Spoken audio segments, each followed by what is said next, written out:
सिबिनां खौरांगिरि लोगोफोर दिनै बरायग्रा जथुमनि मोनसे मेल जानानै थाङो बिजनियाव थानाय थेमफाख्रि भवनाव। थेमफाख्रि भवनाव जानाय बे मेलाव देग्लाय बरायग्रा जथुमा थुनलाइयारि बान्था होनो गोनां बिजाब आरो लिरगिरिफोरनि मुंखौ थि खालामो। बे लेखा फैगौ 2024 इं मायथाइ थारमाने देग्लायनि मार्च दाननि 17 खालार खालि थुनलाइयारि बान्थाखौ होनाय जागोन।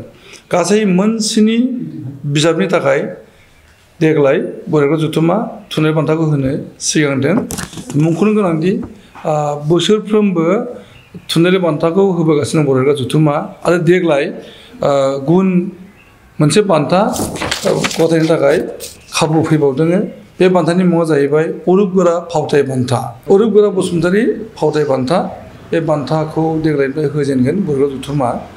दा जाय बिथांमोना बान्थाखौ मोननो हादों बे बिथांमोन लिरगिरि आरो बिथांमोननि बिजाबनि मुंखौ फारियै आं बुंथिनो सिगांदों। आसाम मुसाहारि थुनलाइयारि बान्थानि थाखाय बिजाब सायख'दों आलारिनि लामाजों बिजाब। बे बिजाबनि लिरगिरिया जाहैबाय पुर्न ब्रह्म। पुर्न ब्रह्मनो आसाम मुसाहारि थुनलाइयारि बान्थाखौ गथायनाय जागोन। बिब्दिनो निमाथि मुसाहारि उन्दै लिरगिरि बान्थानि थाखाय आंनि सिनायथि बिजाबनि थाखाय थरायना उदांस्रि ब्रह्मनो बे बान्थाखौ होनाय जागोन। थामथियाव खुगा लाइसिनि अजा सुकुमार बसुमतारी बे बान्थाखौ होनाय जागोन बैसागुनि अन्थोब बिजाबनि थाखाय। लिरगिरि जाबाय राखाव बसुमतारी। राखाव बसुमतारीनो खुगा थुनलाइनि अजा सुकुमार बसुमतारी बान्थाखौ होनाय जागोन। बर' लाइमोन लिरगिरि बान्थानि थाखाय सायख'दों सायख्लुम मुंनि बिजाब। लिरगिरिया जाहैबाय सेलमेट रानि बर'। सेलमेट रानि बर'आ बे बारनि बर' लाइमोन लिरगिरि थुनलाइ बान्था मोननो हादों। फोरोंगिरि महेन्द्र मोसाहारि रावस्लाय बान्था। बे बान्थानि थाखाय बिजाब सायख'दों बमदिला 1962। बे बिजाबनि लिरगिरिया जाहैबाय दिनेसिं ब्रह्म। भबेन बरगयारी खन्थाइगिरि बान्था। बे बान्थाखौ मोननो हादों सोदोबनि गांग्रिं बिजाबनि थाखाय उर्मिला स्वर्गियारिया। जोबथारनायाव देग्लाय होदेरनो लानाय थुनलाइयारि बान्था अरुप गोरा बसुमतारी फावथाय बान्था। बे बान्थानि थाखाय गांसे फावथाय बिजाब सायख'दों। बिजाबनि मुङा जाबाय खिथेरनि अर।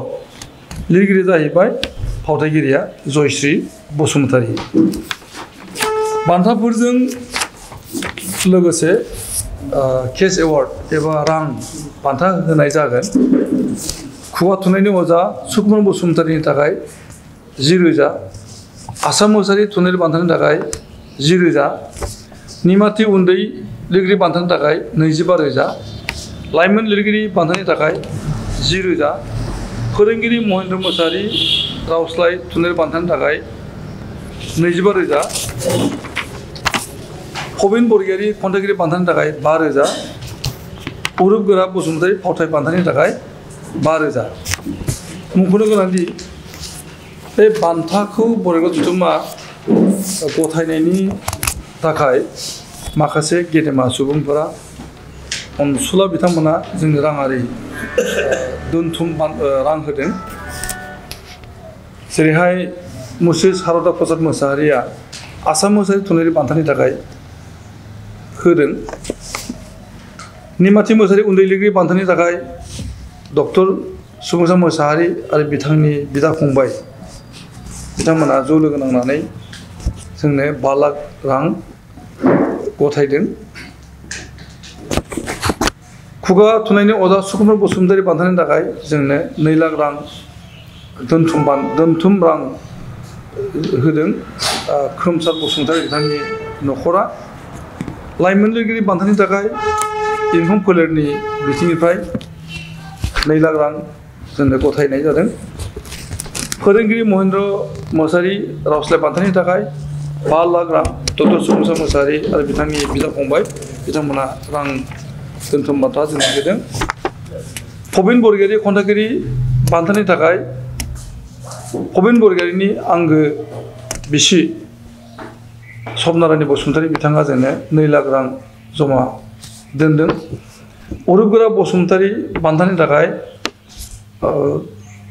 दानसोरां बसुमतारी आरो बिथांनि बिमा एबा अरुपगोरा बसुमतारीनि बिसि बिथांमोना जोंनो 1,25,000 रां जोंनो जमा रां दोनदों दा बे बिथांमोननि बे दोहोन गथायनो थाखाय जोङो दिनैसिमाव मोन 7 था जोङो थुनलाइ बान्था गथायनाय जाबाय फैगौ 17 मार्च खालि जों बे बान्थाखौ होनाय जागोन मिजिं खालामो नोंथांमोननि मिडियानि गेजेरजों दिनैनि बे जोंनि बरायगाव जथुमनि गरन्थ लानाय लोगोसेनो बान्था मोननायनि गासै बिथिंफोरखौ नोंथांनि मिडियानि गेजेरजों गेबेङैनो फोसावगोन आरो फैगौ 17 मार्च खालि बानजायनाय लानाय बान्था गथायनाय हाबाफारियाव दै नोगोरै थुनलाइगिरिफोर आरो हामलायगिरिफ्रा बाहागो लाफैनायनि खाबु जाथों बेखौ जों मिजिं खालामबाय गोजोन्थों खुलुमबाय।